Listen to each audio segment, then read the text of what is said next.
Sir Rashtriya ప్రజా కాంగ్రెస్ వారాంతర సమావేశానికి ఇచ్చేసినటువంటి పార్టీ సెక్రటరీస్ అందరికీ నా ప్రత్యేక ధన్యవాదాలు. ప్రధానంగా కేంద్ర ప్రభుత్వం రెండు తెలుగు రాష్ట్రాల మీద ఒక ప్రధానమైనటువంటి కుట్ర చేస్తున్నారు. అంటే భవిష్యత్ తరాలందరూ కొట్టి చచ్చేలాగా నదులు అనుసంధానం అని చెప్పి గోదావరి జలాలను నేరుగా తమిళనాడుకి తీసుకువెళ్ళడానికి, అలాగే పోలవరం నది తన నీటిని బనకచర్ల తీసుకువెళ్ళడానికి, అటు కావేరికి తరలించడానికి, అంటే తమిళనాడు కర్ణాటక రాజకీయాలని శాసించడమే ప్రధాన లక్ష్యంగా భారతీయ జనతా పార్టీ ఆంధ్రప్రదేశ్ తెలంగాణ జలవనరుల్ని వాడుకోవడానికి ప్రధాన కుట్ర చేస్తున్నారు. దీని మూలంగా ఆంధ్రప్రదేశ్ ఎడారిగా మారేటటువంటి ప్రమాదం ఉంది. అలాగే తెలంగాణ రైతాంగం తీవ్రంగా నష్టపోతుంది. దీని మీద ఒక నిపుణులతో ఒక చర్చ కూడా జరపకుండా ఇష్టానుసారం కేంద్ర జల సంఘం కొత్త ప్రతిపాదనలో 2 ప్రతిపాదనలు పెట్టారు. దీని మూలంగా అసలు ముందు రెండు తెలుగు రాష్ట్రాలకి ఉపయోగం ఎంతవరకు ఉంది, నష్టం ఎంతవరకు ఉంది అనే దాని మీద ఏ విధమైనటువంటి చర్చ జరిపారు. చర్చ జరపకుండా అసలు పోలవరం ప్రాజెక్టు పూర్తి చేయకుండా దాన్ని అలాగే పెట్టి బనకచర్ల ప్రాజెక్ట్ ఏంటి, అలాగే కావేరీ జలాలు కోసం తెలంగాణ గోదావరి జలాలను తరలించడం, అలాగే పోలవరం నుంచి తమిళనాడు పంపించడం, ఇవన్నీ కూడా ఎవరిని నష్టం చేద్దామని రెండు తెలుగు రాష్ట్రాలు భవిష్యత్తు మీద ఈరోజు కేంద్ర ప్రభుత్వం కుట్ర చేస్తుంది. ఈరోజు ఉన్నటువంటి తెలంగాణ ప్రభుత్వం కానీ, అలాగే ఆంధ్రప్రదేశ్ ప్రభుత్వం కానీ, అలాగే తమిళనాడు ప్రభుత్వం కానీ ఇవన్నీ కూడా ఆడకత్తెల్లో పోగ చెక్క పాత్ర పోషిస్తున్నాయి. వీళ్ళకి కేంద్ర ప్రభుత్వం అంటే భయం. నరేంద్ర మోడీ ఏం చెబితే అది. మొన్న పవన్ కళ్యాణ్ని పరామర్శ వంక కూడా అక్కడ గోదావరి జలాల్ని కావేరికి తరలించే కార్యాచరణ మీద రేవంత్ రెడ్డి గారిని బుజ్జగించేటటువంటి కార్యాచరణని ఇక్కడ చంద్రబాబు నాయుడు గారు, అలాగే నరేంద్ర మోడీ గారు, అలాగే రేవంత్ రెడ్డి గారు వీళ్ళందరూ ఒక పెద్ద హై లెవెల్ కాన్స్పిరసీ చేశారు. దీని మూలంగా తెలంగాణ తీవ్రంగా నష్టపోతుంది. అలాగే పోలవరం ప్రాజెక్టు ఇంకా పూర్తి కాలేదు. పోలవరం నీళ్ళనట తమిళనాడుకి తరలిస్తారు, అలాగే బనకచర్లకి తరలిస్తారు.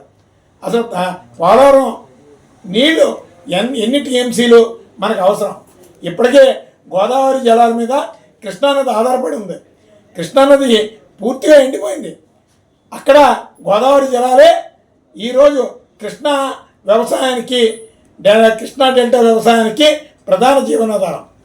ఇలాంటి పరిస్థితుల్లో ఆంధ్రప్రదేశ్ తెలంగాణ రాష్ట్రాలని ఏ విధమైనటువంటి నష్టం చేద్దామని మీరు కుట్ర చేస్తున్నారు. అదేవిధంగా ఈ జల వివాదాలని ఈ విధంగా అన్సైంటిఫైడ్గా అనుసంధానం చేస్తే రేపు పొద్దున తెలుగు రాష్ట్రంలో ఈ రెండు రాష్ట్రాలు కొట్టుకు తెస్తాయి. ఈ రాజకీయ వివాదాలకి రాజకీయ ముడిసరుగ్గా వాడుకోవడానికి ఉపయోగపడుతుంది. కేంద్రం ఇష్టానుసారం ఆంధ్రప్రదేశ్ని ఘోరంగా తొక్కేయచ్చు. ఇప్పటికే తొక్కేశారు. ఇక్కడి నుంచి ఆంధ్రప్రదేశ్ నుంచి కానీ, తెలంగాణ నుంచి కానీ, అలాగే ఏ ప్రాంతం నుంచి కూడా మన రాష్ట్రాల్లో ఏ ప్రాతినిధ్యం వహించేటటువంటి ప్రజాప్రతినిధి అయినా ఈ రాష్ట్ర భవిష్యత్తు కోసం, స్థానిక నియోజకవర్గాల భవిష్యత్తు కోసం అడిగి సాధించుకొచ్చేటటువంటి పరిస్థితులు లేవు. కానీ ఇక్కడ నేతలు అందరూ కూడా చేతగాని దద్దమ్మలు. కానీ మొట్టమొదటి నుంచి రాష్ట్రీయ ప్రజా కాంగ్రెస్ పార్టీ ఒకటి చెప్తుంది, ప్రత్యామ్నాయ రాజకీయ నిర్మాణం అనేది చాలా అవసరం. ఆంధ్రప్రదేశ్లో సమర్థులు కావాలి. ఆంధ్రప్రదేశ్ నుంచి కేంద్ర ప్రభుత్వాన్ని గల్లా పట్టుకుని నా రాష్ట్ర భవిష్యత్తు కోసం, నా వనరుల పరిస్థితి ఏంటి, నాకు రావాల్సిన నిధుల పరిస్థితి ఏంటి, చట్టబద్ధమైనటువంటి హక్కులు ఏంటి అని రెండు రాష్ట్రాల నుంచి అడిగేటటువంటి నేతలు పార్లమెంట్లో కావాలి, అలాగే అసెంబ్లీలో కూడా కావాలి. కేంద్ర ప్రభుత్వానికి చెంచాగిరిలో తయారయ్యారు ఈరోజు. అందుకని తెలంగాణ నేతలు అలాగే ఉన్నారు. రేవంత్ రెడ్డి అయితే మొత్తం తెలంగాణ భవిష్యత్తు నమ్మేస్తాడు. అలాగే మన ఆంధ్రప్రదేశ్ నుంచి అసలు మొత్తం మడికట్టుకొని కూర్చున్నారు మన పార్లమెంట్ మెంబర్స్ ఎవరు అందరూ కూడా. కానీ ఇది చాలా ప్రమాదకరమైన పరిస్థితులు తీసుకొస్తాయని ఈరోజు రెండు తెలుగు రాష్ట్ర ప్రజలు కూడా గమనించాలి. ఈ మాయలో ఈ రెండు రాష్ట్రాల నేతల అసమర్థతని దృష్టిలో పెట్టుకొని ఈ తెలంగాణ కర్ణాటక నేతలు ఏ విధమైనటువంటి చర్యలు తీసుకోకపోయినా ఆ రాష్ట్రాలకు కూడా రేపు ప్రొద్దున భవిష్యత్తులో శాంతి భద్రతల సమస్యలు వస్తాయని ఈ సందర్భంగా హెచ్చరిస్తున్నాం. ఉన్న వనరుల్ని చక్కగా ఎవరికి ఇబ్బంది లేకుండా భావితరాల భవిష్యత్తు రీత్యా కూడా సక్రమంగా ఉండేటటువంటి ఆలోచనల్ని ఒక చర్చ ద్వారా చర్చించుకున్న తర్వాతే ఈ నదుల అనుసంధాన కార్యక్రమాన్ని చేపట్టాలని చెప్పి కేంద్ర ప్రభుత్వానికి రాష్ట్రీయ ప్రజా కాంగ్రెస్ పార్టీ తెలియజేస్తుంది. ఇది చంద్రబాబు నాయుడు గారు ఎందుకో అనాలోచితంగా ఆలోచించి బనకచెర్ల ప్రాజెక్టుని ఎక్కువగా దాని మీద దృష్టి కేంద్రీకరిస్తున్నారు. మొత్తం ఆంధ్రప్రదేశ్లో ఉన్నటువంటి ప్రతిపక్షం విపక్షం ఇద్దరు కూడా మొట్టమొదట పోలవరం ఎలా పూర్తి చేయాలనే దాని మీద దృష్టి కేంద్రీకరించాలి. అలాగే తెలంగాణ గోదావరి జలాలు కావేరీకి వెళ్ళడం మూలంగా భవిష్యత్తులో వచ్చేటటువంటి సమస్యల మీద కూడా దృష్టి కేంద్రీకరించాలని చెప్పి రెండు ప్రభుత్వాలకి రాష్ట్రీయ ప్రజా కాంగ్రెస్ పార్టీ సూచిస్తుంది.